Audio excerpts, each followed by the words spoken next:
Hello friends, very good morning. અને ધોરણ 9ના chapter number 3ની અંદર વિજ્ઞાન વિષયની અંદર એસ્કેપ એજ્યુકેશન 2020 તરફથી હું પ્રકાશ સોલંકી તમારું હાર્દિક સ્વાગત કરું છું. મિત્રો, આપણે લાસ્ટ જે 2 વિડીયોની કોઈ પણ માહિતી લીધી છે તે પછીના હવેના આ નવા વિડીયોની અંદર આપણે જે શીખવાના છીએ તે છે પરમાણવીય દળ એટલે શું સમજાવો. કારણ કે પરમાણવીય દળ વિશેની માહિતી એ હોવી જરૂરી છે. કારણ કે આપણે જ્યારે એનું કોઈ પણ વજન લખીએ છીએ, જેમ કે આપણે અગાઉના એક ચેપ્ટરની અંદર વજન અને દળ વિશે શીખી ગયા, તો એ તત્વો વિશે પણ છે. ભલે આપણને તત્વો શું નથી દેખાતા, નરી આંખે નથી દેખાતા, અતિ સૂક્ષ્મ કણ છે, પણ એનો ખ્યાલ આપણને હોવો જરૂરી છે. તો એના માટે આપણે અહીંયા કેટલીક રૂપરેખા વિશે ધ્યાન આપીશું. કે અહીંયા પહેલું જ તમને એવું કહે છે કે ડાલ્ટનના પરમાણવીય સિદ્ધાંતનો જે કોઈ પણ હેતુ હતો એ શેના માટે હતો? પરમાણવીય દળ માટે હતો. બરાબર? તો ડાલ્ટનના મત મુજબ શું છે? તો કે ભાઈ દરેક તત્વો લાક્ષણિક પરમાણવીય દળ ધરાવે જ છે.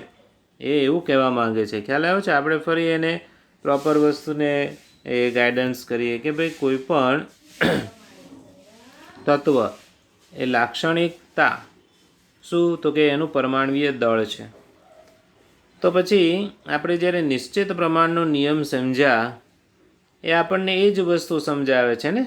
કારણ કે એ પ્રમાણ આપણે જોઈ ગયા હતા એમોનિયાના ઉદાહરણની અંદર, પાણીના ઉદાહરણની અંદર. એટલે શું થયું કે વૈજ્ઞાનિકોને પ્રેરિત કર્યા, સૌપ્રથમ પ્રેરિત કર્યા શેના માટે? કે ભાઈ ચાલો હવે પરમાણવીય દળ યોગ્ય રીતે માપન કરીએ. પણ વ્યક્તિગત નક્કી કરવું એ ઘણું કાર્ય મુશ્કેલ હતું. કેવું હતું? મુશ્કેલ હતું. પણ જો આપણે સંયોગીકરણના નિયમોનો ઉપયોગ કરીએ તો આપણને એનું સાપેક્ષ દળ મળે. શું મળશે? સાપેક્ષ દળ. હવે મિત્રો, આપણે જે કોઈ પણ પરિણામ હોય ને, પરિણામમાં આપણને પર્સન્ટાઇલ રેન્ક આપે છે. પર્સન્ટાઇલ રેન્ક એટલે શું હોય? કે 100 સ્ટુડન્ટમાંથી કોઈ એક સ્ટુડન્ટ્સને નક્કી કરે કે જેના સૌથી વધુ માર્ક્સ હોય, અને પછી એ સ્ટુડન્ટને અનુરૂપ બધા સ્ટુડન્ટના પર્સન્ટાઇલ રેન્ક નક્કી થાય. એટલે એ સાપેક્ષ થયું. એમ અહીંયા પરમાણુઓમાં કોઈ વસ્તુ જે છે, તત્વ છે, એને સાપેક્ષ કરવામાં આવ્યું. એટલે સૌપ્રથમ અહીંયા ગણતરી થઈ કાર્બન મોનોક્સાઇડની. શેની થઈ? કે ઓબ્વિયસલી એમાં કાર્બન 3 ગ્રામ છે, ઓક્સિજન 4 ગ્રામ છે, તો જ એ કાર્બન મોનોક્સાઇડ બને છે. હવે આપણને પ્રશ્ન એ થાય કે સર આમાં તો વસ્તુ તો બીજી છે, કેવી રીતે આપણને ખબર પડશે? થાય ને? તો શું કરીશું એના માટે? તો હું તમને એક બીજી રીતે અહીંયા સમજ આપું છું કે જે કોઈ પણ કાર્બન છે એ કાર્બનના 12 ગ્રામ છે, એના છેદમાં આપણે એને 16 લખીએ ઓક્સિજનનો. તો 3 અને 4 જે આવ્યું એનું કારણ શું છે ખબર છે? તો અહીંયા એના ભાગ ઉડી ગયા છે કે 3 ચોક 12 થાય. શું થાય? આપણે અહીંયા લખીએ તો કે 3 ચોક 12 એના છેદમાં 4 ગુણ્યા 4. તો 4 4 ઉડી જાય તો 3/4 આવ્યું. તો કાર્બન મોનોક્સાઇડ જે બનશે એમાં 3 ગ્રામ કાર્બન છે અને 4 ગ્રામ ઓક્સિજન છે. ખ્યાલ આવી ગયો? બેઝિક વસ્તુ. એટલે આવી રીતે એ 3 ગ્રામ કાર્બન સાથે 4 ગ્રામ ઓક્સિજન જોડાય ત્યારે આપણને શું બનાવે છે? તો કે કાર્બન મોનોક્સાઇડ બનાવે છે. પછી નક્કી કરવામાં આવ્યું. શું નક્કી કર્યું? હવે આ જે 4/3 છે, બરાબર, 4/3 એટલા ઓક્સિજન જો કાર્બન સાથે સંયોજાય ને તો જ એ પરમાણવીય દળ નક્કી થાય. એટલે શરૂઆતમાં પરમાણવીય દળના એકમને એટોમિક માસ યુનિટ તરીકે લેવામાં આવ્યો અને એમાં એને ટૂંકમાં AMU તરીકે દર્શાવવામાં આવ્યું. પરંતુ IUPACએ ભલામણ કરી કે ભાઈ આખું AMU કરો એની કરતાં તો યુ જ દર્શાવો, એટલે કે યુનિફાઈડ માસ, એટલે એકીકૃત માસ, એક જ માસ તરીકે આપણે એને દર્શાવીએ, બરાબર. એટલે પછી જે કોઈ પણ માપન આવ્યું એમાં કાર્બનનો પરમાણવીય દળ છે 1 યુનિટ વડે લેવામાં આવ્યો, તો એની સામે ઓક્સિજનનો પરમાણવીય દળ 1.33 વડે દર્શાવવામાં આવ્યો. તો હવે શું થયું કે ઓક્સિજન એટલા માટે અનુકૂળ બન્યો કે એમાં પૂર્ણાંક સંખ્યામાં કોઈ અંક આવતો નથી. હેલો, કઈ સંખ્યામાં? પૂર્ણાંક સંખ્યામાં. એટલે એને બહુ સરળ રીતે, અનુકૂળ રીતે દર્શાવવું એ સહજ બન્યું, એમ સરળ બન્યું. એટલે ધીમે ધીમે ઓક્સિજન સાથે અનેક પ્રક્રિયાઓ ભાગ લે છે અને અનેક પ્રક્રિયાઓમાં એ સંયોજનો બનાવે છે. સાથે સાથે એના પરમાણવીય દળ પૂર્ણાંક સંખ્યામાં પ્રાપ્ત થાય છે. અને 1961માં આટલો બધો ફાયદો હોતો છતાં પણ એક એ સ્વીકૃત કરવામાં આવ્યો કે ભાઈ ઓક્સિજન છે એની જગ્યાએ હવે કાર્બનના 12 સમસ્થાનિકોને પસંદ કરવા પડે. તો હવે એ પસંદગી થઈ તો એના પાછળનું પણ અહીંયા કેટલુંક કારણ છે કે ભાઈ આપણે કાર્બનના જો 12 ભાગ કરીએ, એક કાર્બન હોય અને એ કાર્બનના આપણે શું કરીશું, એક સરખા 12 ભાગ કરીએ તો શું થશે? તો અહીંયા એવું માનવામાં આવશે કે એઝ અ કાર્બન આપણી પાસે અહીંયા તરબૂચ છે. શું છે? તરબૂચ. હવે એનું આપણે 12 સરખા ભાગની અંદર શું કરીશું? તો કે ભાઈ આપણે એને રૂપાંતર કરીશું.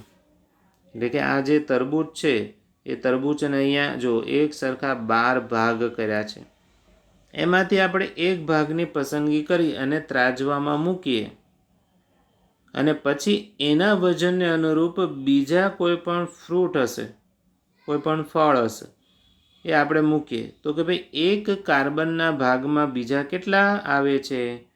તો એની જે સંખ્યા બનશે એને શું બનશે? પરમાણવીય દળ બનશે. શું બનશે? પરમાણવીય દળ. એટલે આ રીતે એક સહજ અને સહેલી એક ચિત્રની રૂપરેખા નજરમાં આવી. ત્યાર પછી નક્કી કરવામાં આવ્યું કે ભાઈ હાઇડ્રોજન છે એને 1 ગ્રામ, એટલે કે 1 યુનિટ છે, કાર્બનના 12 છે, નાઇટ્રોજનના 14 છે, ઓક્સિજનના 16 છે, સોડિયમના 23 છે, મેગ્નેશિયમના 24 છે, સલ્ફર છે 32 છે, ક્લોરિન છે 35.5 છે અને કેલ્શિયમ 40 છે. પણ જ્યારે આપણે લખવું હોય ને ત્યારે મિત્રો આપણે મહેરબાની કરીને એકલું નહીં લખવાનું, આ રોંગ પડે. આપણે 1 યુનિટ લખવાનું, 16 યુનિટ લખવાનું છે, 40 યુનિટ લખવાનું છે, તો જ એ રાઈટ પડે. નહીતર એકમ વગર તમે લખશો તો એ રોંગ પડશે. ખ્યાલ આવી ગયો? તો આ રીતે એક સમજ આપણને આપવામાં આવી અને એ સમજને અનુરૂપ આપણને આ જે કોઈ પણ પરમાણવીય દળની માહિતી છે એની સમજૂતી છે. ખ્યાલ આવ્યો? તો આપણે નેક્સ્ટ એક સવાલ ઉપર જઈશું કે પરમાણુઓ કેવી રીતે અસ્તિત્વ ધરાવે છે. બહુ જ જરૂરી છે. એ સ્વતંત્ર રૂપે અસ્તિત્વ નથી ધરાવતા, સમજજો. સ્વતંત્ર રૂપે એ અસ્તિત્વ ધરાવતા નથી. તો મિત્રો પરમાણુ છે એ પોતાનું સ્વતંત્ર અસ્તિત્વ ધરાવતા નથી, બરાબર. તો એ કયા સ્વરૂપે અસ્તિત્વ ધરાવશે? તો એના માટે અહીંયા હું તમને એક લાઈન દોરી આપું છું કે એ ક્યાં તો અણુ સ્વરૂપે હોય, ક્યાં તો એ આયન સ્વરૂપે હશે, બરાબર. તો પછી આપણે હવે સમજીએ. 2 ઉદાહરણથી આપણે સમજવાનું છે કે પરમાણુઓમાં જ્યાં હાઇડ્રોજન અને ઓક્સિજન છે એ જોડાશે તો આપણને પાણી બનાવશે, બરાબર. પાણી બનાવીને એ વસ્તુને આપશે. હવે એ જ પ્રમાણે જ્યારે સોડિયમ અને ક્લોરિન હોય, શું હોય? સોડિયમ અને ક્લોરિન, તો આપણને મીઠું બનાવીને આપે છે, એટલે કે સોડિયમ ક્લોરાઇડ બનાવીને આપે છે, બરાબર. તો હવે અહીંયા આપણે સમજવાનું છે કે જો આમાં એક જ અણુની અંદર 2 પરમાણુ હોય કે 4 હોય કે એમાં આયન હોય ત્યારે દ્રવ્ય બનાવી દે છે. શું બનાવી દે છે? દ્રવ્ય. તો દ્રવ્ય એટલે શું? તો કે કોઈ પણ વસ્તુ કે પદાર્થ જેને દળ હોય અને જગ્યા રોકે એને આપણે દ્રવ્ય કહીએ છીએ. હવે આમમાં દ્રવ્ય એક કણોનો બનેલો છે એવું આપણને અહીંયા ખબર પડે છે. આથી જ આપણે દ્રવ્યને જોઈ શકીએ છીએ, અનુભવી શકીએ છીએ, તેનો સ્પર્શ કરી શકીએ છીએ. પણ અહીંયા હું તમને એક વસ્તુની નોંધ આપું કે એ દ્રવ્ય એટલે કે હું તમને અહીંયા એક શબ્દ લખું છું, ખાંડ. તો ખાંડને તમે શું કરી શકો છો? તો કે જોઈ શકો છો, અનુભવો છો, સ્પર્શ કરી શકો છો, બરાબર. પણ એમાં રહેલા જે ખૂબ જ અતિ સૂક્ષ્મ કણ છે એને નરી આંખે આપણે જોઈ શકતા નથી. કારણ કે કાર્બનમાં 6 પરમાણુ, હાઇડ્રોજનના 12 પરમાણુ, ઓક્સિજનના 6 પરમાણુ. તો આ ખાંડની અંદર છે. શેમાં છે? ખાંડમાં. તો શું કાર્બન જોઈ શકીએ છીએ નરી આંખે? હાઇડ્રોજન જોવાય છે? ઓક્સિજન જોવાય છે? તો કે આપણો જવાબ હશે ના. આપણે એને પરમાણુઓને જોઈ શકતા નથી, બરાબર. પણ જો આ પરમાણુ ન હોય તો આવા કોઈ પણ દ્રવ્યો બને નહીં. અને ન બને તો આપણે એને જોઈ ન શકીએ, અનુભવી શકીએ નહીં અને સ્પર્શ ન કરી શકીએ. ખ્યાલ આવી ગયો? તો આવી રીતે આપણે એક વસ્તુ શીખ્યા કે ભાઈ પરમાણુ કેવી રીતે અસ્તિત્વ ધરાવે છે. તો આ જુદા જુદા સ્વરૂપમાં, જુદા જુદા દ્રવ્ય સ્વરૂપે આપણી સમક્ષ એ અસ્તિત્વ ધરાવતા હોય છે. હવે બીજો એક પ્રશ્ન છે નાનકડો એવો, એ આપણે જોઈ લઈએ.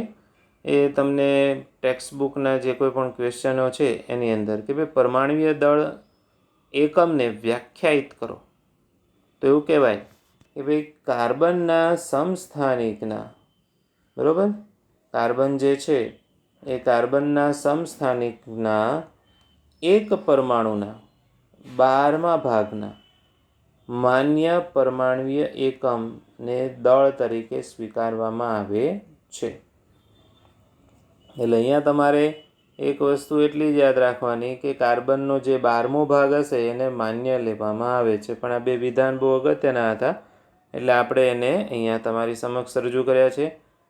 ફરી અહીંયા એકની એક વાત છે કે કોઈ એક પરમાણુને નરી આંખે જોવા શા માટે શક્ય નથી? તો એનું મૂળ કારણ છે કે પરમાણુ અતિ સૂક્ષ્મ કણ છે, તેની કલ્પના પણ આપણે ન કરી શકીએ.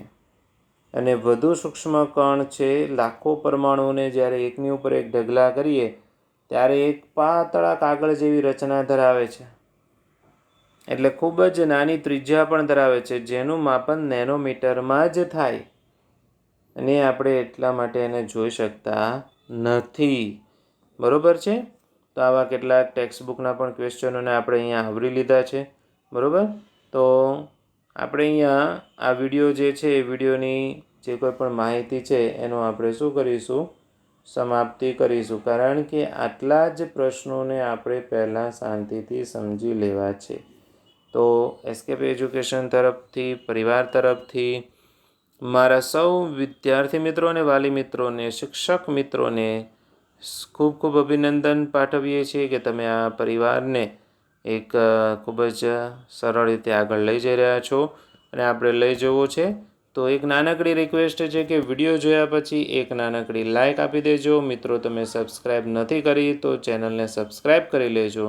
એવી તમ સૌને અમારી એક નાનકડી રિક્વેસ્ટ છે.